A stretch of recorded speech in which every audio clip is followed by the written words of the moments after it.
Hello and welcome to Appreciating Drama. Today we are going to see a new development in the history of drama. It is called Expressionism.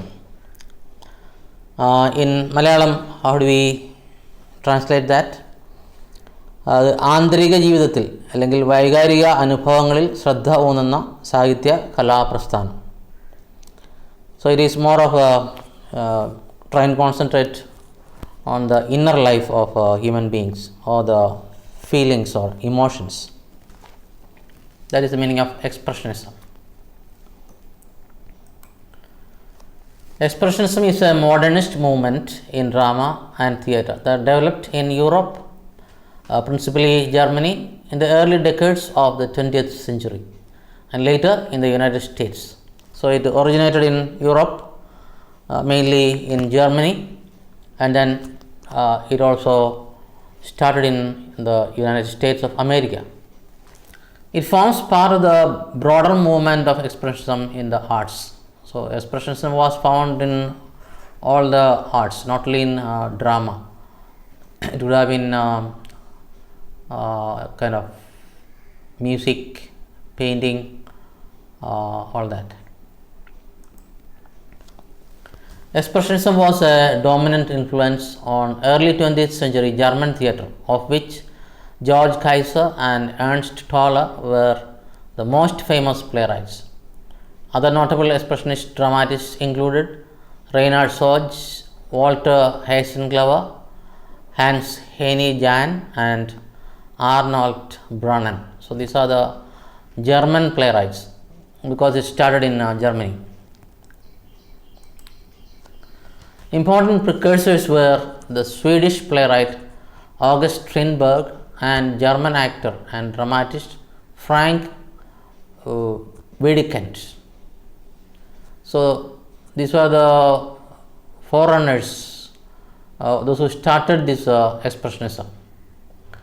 During the 1920s, Expressionism enjoyed a brief period of popularity in American theatre, including plays by Eugene O'Neill, The Hairy Ape, The Emperor Jones, and The Great God Brown, Sophie Treadwell, and Elmer Rice, The Adding Machine. So these are some of the people who were following Expressionism in America.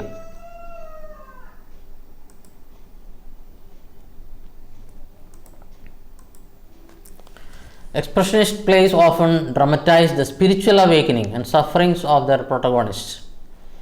So they are trying to reveal what is going on inside the mind and heart of the hero or the protagonist, and also the sufferings. Some utilize an episodic dramatic structure and are known as stationed dramen or station plays, modeled on the presentation of the suffering and death of Jesus in the stations of the cross. So some of them utilized episodic dramatic structure. We don't have to study in detail about that. It is coming under the division of plot. There are two types of plots. One is episodic dramatic structure, the other one is climactic structure. Now here you find the drama is presented as different episodes. You don't find a kind of continuity like in other dramas. They are separate incidents or episodes. Just like in the Way of the Cross, I don't know whether you know about it. It is, we have got 14 stations of the cross, like station 1, station 2 and all that. So it is modeled on that. That's why it is called episodic dramatic structure. August Strindberg had pioneered this form with his autobiographical trilogy To Damascus. It is also known as The Road to Damascus. So the person who started this Expressionism, his play was titled To Damascus. So these plays also often dramatize the struggle against bourgeois values and established authority, frequently personified by the father. So his plays were trying to question authoritative figures. There's many of bourgeois values. Bourgeois is actually people who are trying to exploit people, people in authority especially. That's why the person is always the father, because father is the person of authority.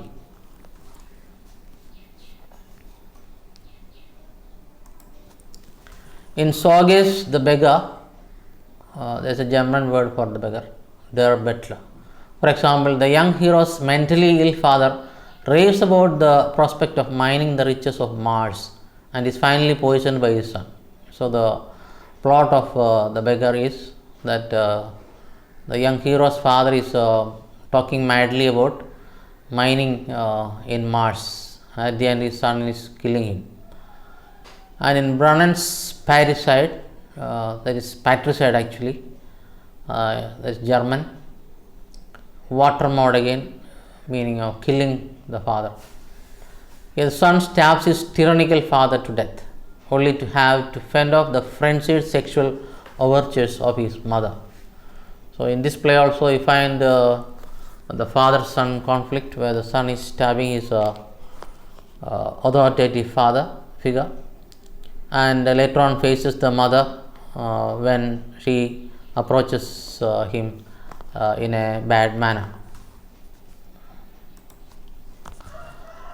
Now we come to the structure and how the presentation was done, the stage setup and all that in Expressionist theatre.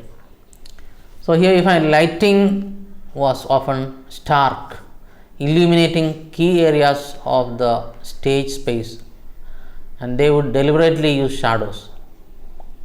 So lighting was very much concentrating on a particular area, not the whole stage. And even they used shadows. Stages were bare with a few props, so there was not much of stage settings. They used minimal props, and they were usually symbolic.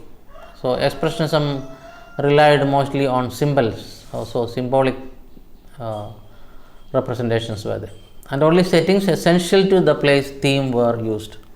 So only what is essential, the bare minimum props they used. Sets were intentionally distorted and unusual shapes that were sharp and angular. So there were very strange shapes placed on the stage which were sharp and angular. It did not define a location, it was abstract. So we are not able to actually make out the location, because the location was not important for them. It was a kind of rather abstract. So there is a kind of clear cut moving away from realism.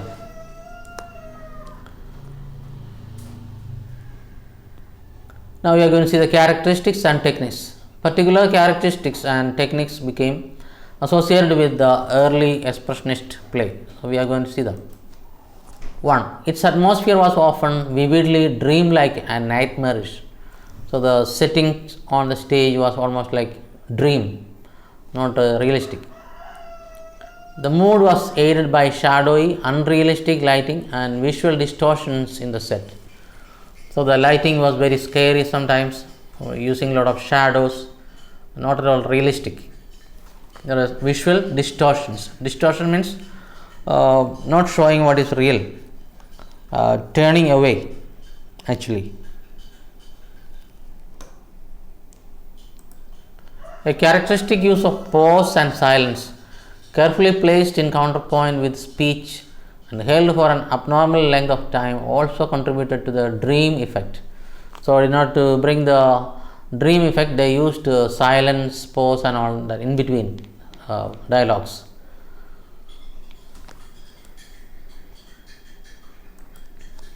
Second is settings avoided reproducing the detail of naturalistic drama and created only those starkly simplified images the theme of the play called for.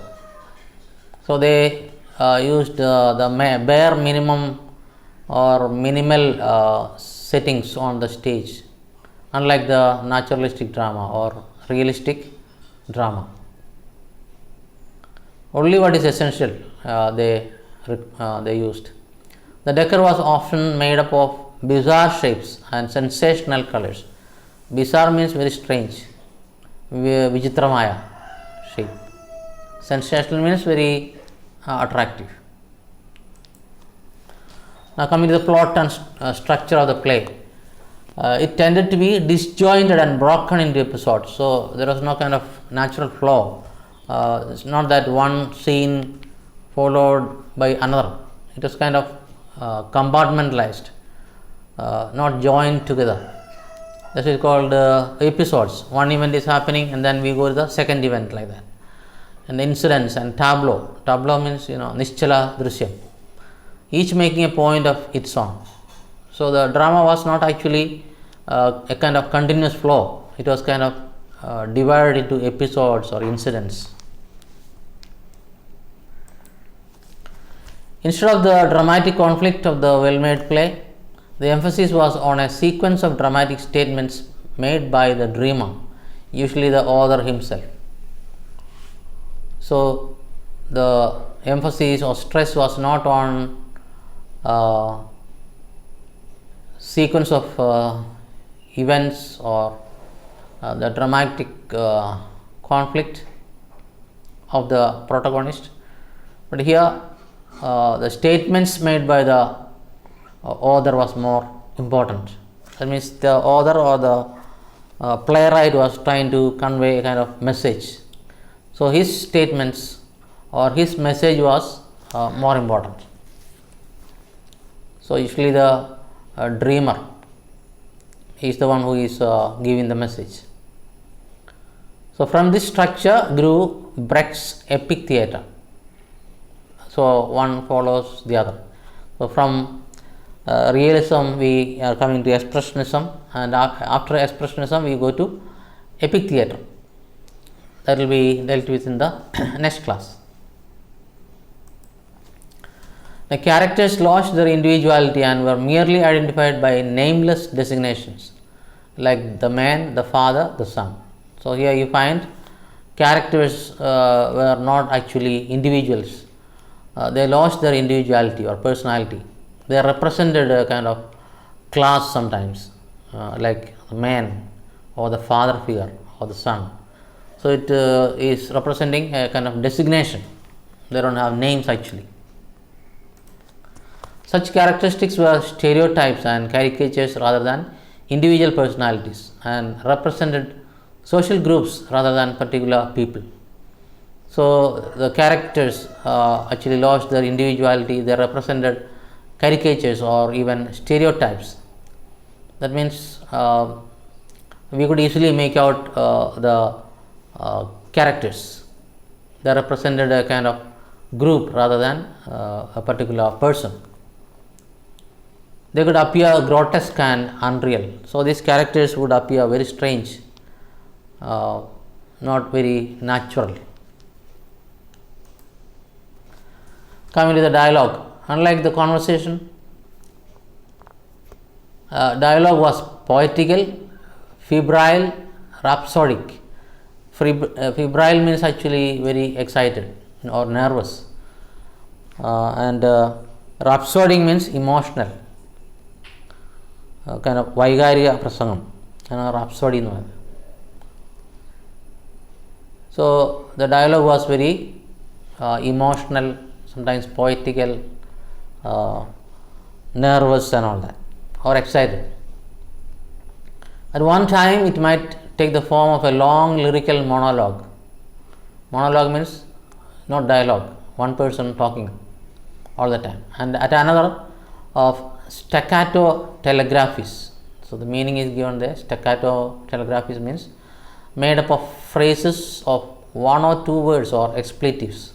Expletives means what we call swear words, curse or bad words. So sometimes the dialogues are very, very brief, very short. The style of acting was a deliberate departure from the realism of Stanislavsky. So it was very much unlike realism. Moreover, in avoiding the detail of human behavior, a player might appear to be overacting and adopting the broad mechanical movements of a puppet. So, here you find the characters are becoming more of artificial.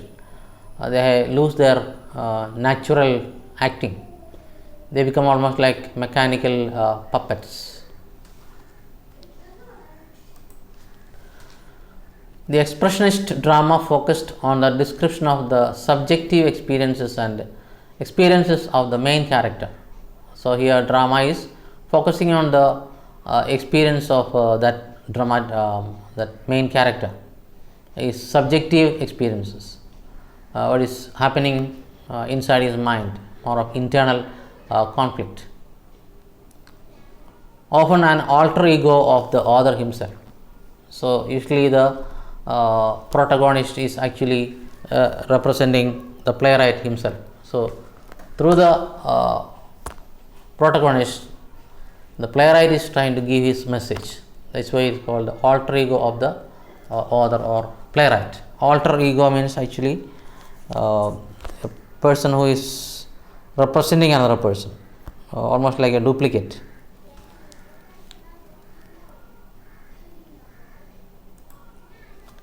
The heroes of expressionist art were usually typical figures, symbolizing entire social groups or simply the personifications of these groups.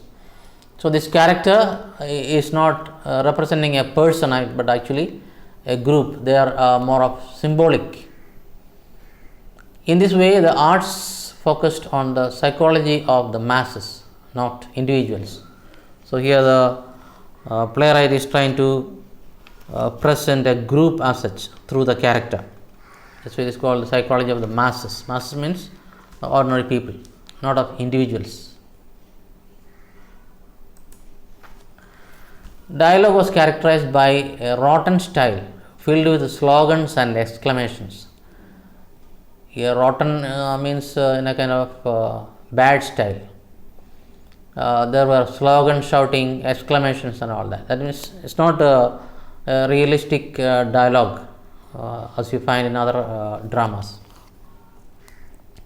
A crowd often appeared on the stage. Sometimes it's a choir functioning as a crowd. So, these are some of the characteristics of expressionism. With that, we will wind up this topic, and till we meet again with another type of drama, it is goodbye. Thank you.